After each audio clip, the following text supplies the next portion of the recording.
And in what seemed like a repeat of the game a couple of days ago, Pakistan have lost to New Zealand again at Hamilton and have gone down 2-0 in this five-match series.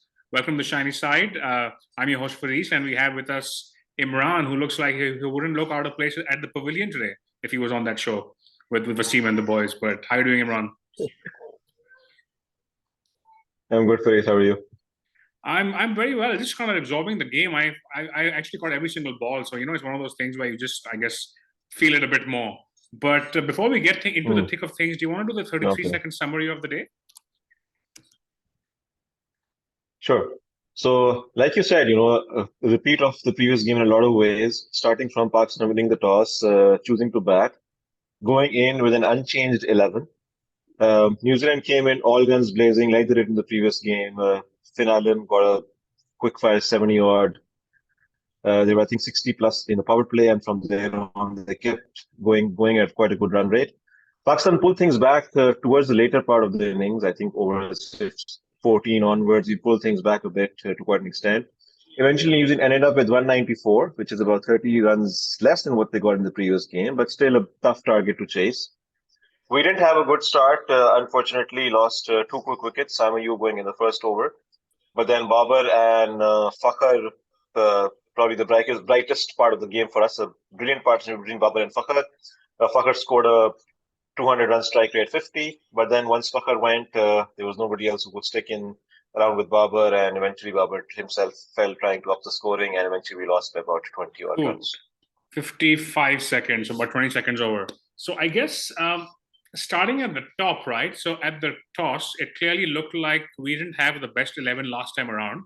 And I get why Yeah. we are trying new different things. Were you surprised to see no change, especially on the fast bowlers where we just had a very quick turnaround? Yeah, I was. I would have thought, we would probably rotate the quicks around a bit, especially given that we are not sure who our best four or five quicks are at this point with the World Cup coming up. There's also Naseem Shah who's going to come back from injury, so you need to make a space from him. So I think this is an ideal time for us to rotate our quicks and see who are the four as, let's say, we want to carry forward along with Naseem Shah into the World Cup. But we stuck Yeah, I in with mean, the look, same line. I think Wasim Jr. will obviously be in the squad somewhere, and Zaman Khan is also very likely. So I feel like not playing either of them in the first two games is a bit of a surprise for me. Yeah, In terms definitely. of New Zealand, they got New Zealand. So Santner recovered from COVID pretty quick. He was back in. They left out Matt Henry. As far as I know, there was no injury there. It was a more a tactical change. Played two spinners. Hmm. What do you make of that change? Yeah. Well, I mean, given the short boundaries in New Zealand, it was a bit of a surprising change, but I think in the end, it worked out well for them. Yeah. I mean, I think Henry was really good. I think the other caveat here is Sayers is actually only in the squad for the first two games. They probably didn't want to leave him out today. Hmm. That's probably why they made Yeah, Henry yeah, sit out this game. But moving yeah, on to, I guess, something we spoke about during the game as well, right? But when Pakistan was bowling, Haris in his first 2 overs gave 30 runs for no wicket. And in his last two, he yeah, gave 8 runs for 3 wickets. He got a hat trick, by the way. And yeah. if you look at his career stats, that is not a surprise because he always goes for plenty when he opens the bowling. And over six onwards, the later on he is, the better he bowls. So why does Yeah. Pakistan insist on trying this again and again? It made absolutely no sense to me. I don't get it. Like, I mean, especially you have four quicks in the lineup. Okay, I mean, Harris does not do really well up front. Why give him 2 overs at the top? It didn't make sense at all. You want to give him an over in the power play? Okay, fine, but bring him on over five, over six. That's still doable. Once maybe Shaheen Afridi rotates himself off after Yeah, bowling two, yeah. you can bring Harris on for the fifth. That to still make sense. But giving him the second and the fourth over doesn't make sense at all in my view. And So especially therefore, when you're playing Abbas Afridi and Jamal, who are obviously very new, bowling out four exactly. overs from the first top, your top two main quicks, suddenly it doesn't give you too many options in the middle, right? So, which is what happened because Yeah, Finn Allen really built on that start and he went for it from there. yeah, definitely. Yeah. Okay, so No, in I terms, keep thinking of Omar Gol, who's probably, I would say, arguably our most successful T20 bowler ever. And think back to the 2009 World Cup. Omar Gol would come in to bowl from the 12th over onwards, and he yeah, would bowl from 12th to 20th. He would bowl 4 overs, and we would really control the game in the yeah, back end of the innings. yeah, And Haris Rauf, in my view, can play the exact similar role, yeah. but I think he's being not utilized I properly at mean, all. in their defense, though, I think at that time we would normally be like 3 or 4 down by the 10th over, right? So because we had new ball wickets and spinners. Like we had Afridi, Ajmal Hafiz in that trio, right? So, True. but again, True. I get your point, right? But I think even in the last T20 World Cup, Haris would bowl 1 over in the power play. It would typically be the 4th or 5th or 6th over. He would never open the bowling, and Yes. that's when you already had Naseem also. So Yeah. I guess moving on to Finn Exactly. Allen. Now, Finn Allen, this is only his 4th T20 50, but he's clearly the kind of guy who know that the more time he spends in the crease, he is creating serious impact for New Zealand. And I think his knock again was he just took everything on and it just came off today for him. Yeah, definitely. I mean, he showed in the last game, but last game was maybe a shorter cameo. And the kind of player he is, you expect him to play knocks like that more often than not. But Yeah. for him to hang in there for 40 odd balls, 7 4s, 5 6s, massive. I mean, that's really the difference between the two sides, right? Yeah. I mean, let's talk about Osama a little bit, right? So I think Osama, if you saw the game in spurts, you may say he did so well. He foxed Finn Allen. In fact, he bowled a ball that was slower outside off stump, and then he bowled a very similar line, but it was googly of 10 kph faster and got him. Having said that, he somehow bowls 2 boundary balls every over. So there's something down the track, or there's a half tracker. Yeah. I get it's T20 debut, but if you're bowling a half tracker and 1 down the leg side in every over, then there's clearly something technically off about his game. Yeah, I think one of the first things as a spinner you need in T20 cricket is being able to control your line and length. And, I get a lot of leg spinners do have the tendency to bowl a bad ball every now and then, given how hard it is to control leg spin.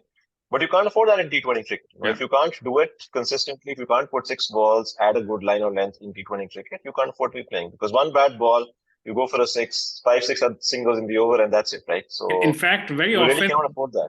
That ball was coming in the first ball of the over also, right? So that's the problem. Like he's literally 2 balls in, he's gone for 6 or 7 already. And then it's really, you can't really come back from that. Was it a surprise? So I asked, Umair and I spoke about this in the last show as well, but if he's not getting a single over?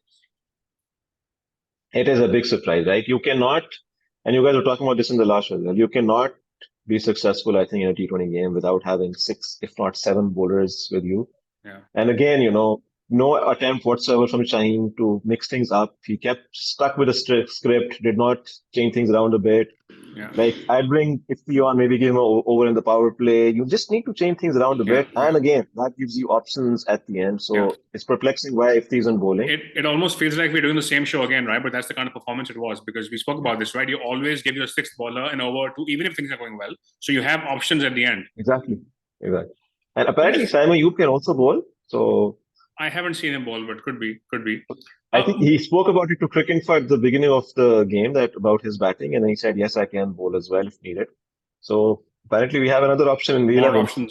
More options. I think Amir Jamal again, he went for 42, took a wicket on his first ball. His career economy across T20s, international, domestic is 10 plus. So from what I've seen so far, I really don't see him being T20 material, but he could really surprise us in the next game or two. But I won't be surprised if he's left out from T20s. Moving on to Pakistan's batting. Now, before we get into Fakhr and Babar, if 2 out of your top 7 are only getting double figures and the other 5 are not, you're not going to win too many games. Doesn't matter how high or low scoring the game is. And I think that probably is the problem with Pakistan today, right? Because other than Babar and Fakhr, the top 7 didn't really go anywhere. Yeah, the next highest score is 9. So, I mean, yes, it's basically you have these 250s in the middle of the innings and nothing before that, nothing after that. And ignore Shaheen Afridi's 20 odd, which he came. I mean, the game was lost by then. So, right, Yeah, but I think again, Fakhr was sublime. I think he was, again, I think one of the commentators spoke about how he was, setting himself up very differently for the pace and the spin, where he was kind of crouching lower, using the crease really well.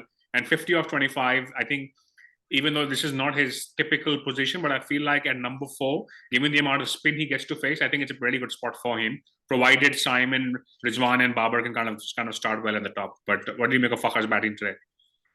Yeah, I mean, brilliant, right? I mean, the way he went after the spinner, it just reminded you of that game against New Zealand in the World Cup, ODI World Cup. Very similar. Very similar. He went after Saudi in a very similar manner. It seemed like he was just आज भी अगर बारिश हो जाती है शायद हम जीत जाते हैं वहाँ पे. Yeah, exactly. With 2 down for Fakhr and Babar batting, yes, you're probably ahead in the competitions. But no, he was really good. And then again, I thought the partnership between him and Babar, right? So when they came into bat, we were 10 for 2 at the end of the second over. And when he got out, We were 97, so we scored about 80 runs in the next 7 overs. So again, we were completely dominating. Babar looked really good as well. Again, Babar's knock, Yeah. I thought he scored what? He finished on 66 of 42, striking about 160. I think he was kind of keeping us in the game, but there was absolutely nothing from the other side. What do you make of Babar's knock? Yeah, I mean, I think great knock. And what I really liked about Babar's knock today was he started off really quickly, right? So he did not get bogged down in the beginning. I think early on he was actually at a 200 strike rate in his first Yeah, yeah, 10 odd balls. So that's not something that you see from Babar very often, but it's great to yeah, see, even though he came in two early wickets, but still he yeah. came in and he shot through the ranks very quickly. He got a bit bogged down maybe bit later on through the Once innings, Fakhr was gone. especially after Yeah, once Fakhr got out. But obviously but he obviously had to be watchful. He knew that he has to stay until the end. yeah, But nothing from Iftikhar, Azam, or Amir Jamal to support yeah. him. If he So had some I support, mean, he probably would have helped. I think those three guys didn't really say much, but I think I spoke about this the last time around. I think when the third wicket fell down and Fakhr got out, I thought Azam should have come in. There were 5 overs left to spin. Clearly, Yeah, he took on spin immediately, didn't come off. He was caught at the boundary today. But I was of the view that, with 5 overs left, you're probably better off sending Azam first and Ifti later, because Ifti can take on pace as soon as he comes in, but not spin as such. And Ifti struggled a bit yeah, again this definitely. also. Definitely, I was of the same view. I wanted Azam to come in earlier and let Iftikhar hang back for going after the Pacers, but Yeah, I yeah, guess yeah. Shaheen has a different view to us. Yeah. I want to talk about Ben Sayers now. He's actually just come in. He's debuted. I think he's looked really good. He's tall. He's quick. And I'm a little surprised that New Zealand only got him in for the first 2 games because Ferguson was not available. So I won't be surprised if we see a Hmm. press release later saying he's been retained for the rest of the series, because he looked really good to me. Yeah, yeah. He did. He was good in the first game. But I think, in these two games, we've seen the importance of pace in T20s, Yes. right? Yes. So you need people like Haris Rauf, Ben Sears, Naseem Shah once he's back, who can give you those 140 plus Yeah. overs and really keep the batsman a bit on the back foot and keep the scoring down. It's really Yeah. important to have those guys in your lineup. Yeah, yeah, yeah. I thought there was also poor game awareness from Jamal. I mean, again, I know but he is batting at number 7, right? So you can't really expect him to bat like a tail ender. In an over when Babar's already hit a 6 and taken a single, he just came down the track with his wild whoosh and he was stumped, right? So Saudi probably not even his best matchup to do that. So what did you make of that? Yeah, you expect obviously. If you're batting at 7, you're expected to play like at least almost a proper batsman, right? Yeah, I mean, we yeah, bat Nawaz at 7 if he before this, right? yeah. So you expect much better from your number 7, and actually, which brings me to why is Nawaz not playing? Yeah, we will. I think again, right? It's a matter of them trying out. So I spoke about this in the preview, I think. But the last game we played in New Zealand about 14 months ago was the final of the Tri Hmm. Series, when Nawaz was actually a man of the match. He scored 38 of 22, Yeah, and he also got a couple of wickets, I think. But we yeah, will come to, I guess, the selection in the 11 for the next game. But before that, the next game is in Dunedin. So there have only been two T20s at this venue before.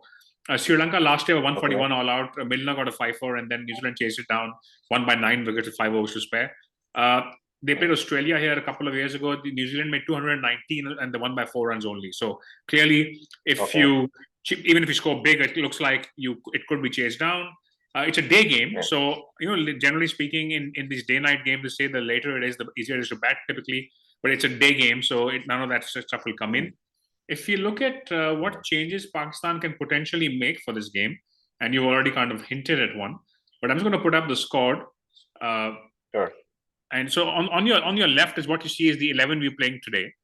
Um, Yeah, what would any changes which you would make? I think I've seen enough of Osama to be quite sure that he's not part of our T20 World Cup squad. Yeah, And if especially he's with not part of our Shalab coming in T20 as World well. Cup Yeah, squad, exactly. I don't see the point of giving him more games. I would rather get Nawaz back in the side, let him get his form back, let him get his confidence up. So that's definitely one change that we should make. And I think we need to get Zaman Khan and Wasim Jr. at least a couple of games each in this series. So you so bring one of them in maybe for the next game, and then the other one comes in yeah, for so games I 4 would and 5. definitely But bring in one and probably leave Amir Jamal out. yeah, yeah. I So mean, Wasim is, I think, the natural swap for Amir Jamal, kind of an yeah, all-rounderish if we were position. going to Yeah, because I guess having said that, with Nawaz coming in, Nawaz can bat at 7 though. So I feel like we with the service cover the batting a little bit. But again, you can never have Yeah, too many yeah. batsmen in T20. Uh, Hmm. would you so Hasibullah Khan is also a keeper who is a bit of an aggressive batsman. I think he plays for I think for Karachi in the PSL, if I remember correctly. Would you Hmm. consider bringing him for Azam, or would you give Azam another game? I think one more game. I think I'd probably give Azam one more game. Yeah, we don't need another. With him, you have Mohammad Haris as well, right? Who's not in the squad. So I don't On the think we need squad, yeah. another keeper slash top order batsman around us. You need Yeah. somebody who can give you runs in the middle order. And if I would give Azam a couple of games to prove that, Yeah. give I him a mean, chance to see if he has it in him. yeah. And But to win Sahabzada one more Farhan is a game, bit then of that's an opening batsman. At this point, I feel like we probably have way too many openers anyway. So he's probably more yeah, of a backup in case someone's injured more than us actually trying him out. So yeah. I mean, your top four are all openers basically, right? yeah, So yeah. you don't. And also Mohammad Haris can also like open or play in the top two, three, right? So what you're saying Yeah. is you would bring Nawaz for Osama and you would bring Wasim / Zaman for Amir Jamal, I guess, at this point. Yeah, and then I think I would around the rest of the games I would also want to get Zaman in as well. So I would want both of those guys, Wasim and Zaman, to play. I think a I couple mean, of games I each. guess it's also a lot about the result, right? We're 2-0 down now. So had we been 2-0 up, I would even said maybe rest Haris Rauf and bring both those quicks in and see what happens. I would also want to rest Shaheen Afridi actually, but he's the captain. He just became captain, so he may not. Time is not good. He's not going to rest himself on his first tour as Yeah. captain. I don't think. Yeah. And He rested himself for a test match. I think mainly yeah, so he could so play all you five. could play all of these. Okay, if you look at New Yeah. Zealand now, Williamson, I have an asterisk against Williamson and Sturs because Williamson is actually meant to sit out the third game because of workload management, and clearly he had some kind of injury. He couldn't bat today, so I hope that's not too severe anyway. But he wasn't meant to be there anyway, so he's not available for the next game. And then Ben Sturs is not meant to be in the squad, but Ferguson is back in the squad. So I would imagine you would probably see Ferguson coming in for Ben Stairs, even if he stays in the Yeah, squad. probably. And then for Williamson, so Seifert is again the last time they played at this venue, he scored 85 against Australia a couple of years ago. So he's a wicket keeper, but maybe he comes in for Williamson, or Josh Clarkson is more of an all rounder. Who do you think will come in for Williamson? I don't know much about Clarkson, but if he's I more don't an think he's all rounder, debuted I yet. think I don't think he's debuted yet, though.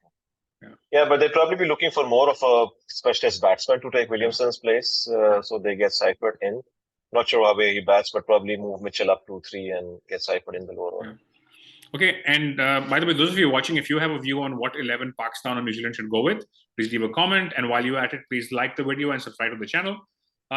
Imran, how do you see the series developing now? Do you think Pakistan's approach should be, you know what, we already 2-0 down, let's try all the combinations, or do we need to go say, you know what, we need to try and win 3-0? Because there's two views. One is, you know what, you practice by trying out different things, but the other view is nothing gets you ready for winning a major tournament, like winning games and winning series. So how would you play the series now? No, I think we need to try to make a comeback in the series and try to aim to win, if not get 3-2. But I mean, no, I said at the beginning in our preview show, I see this going 3-2 to New Zealand.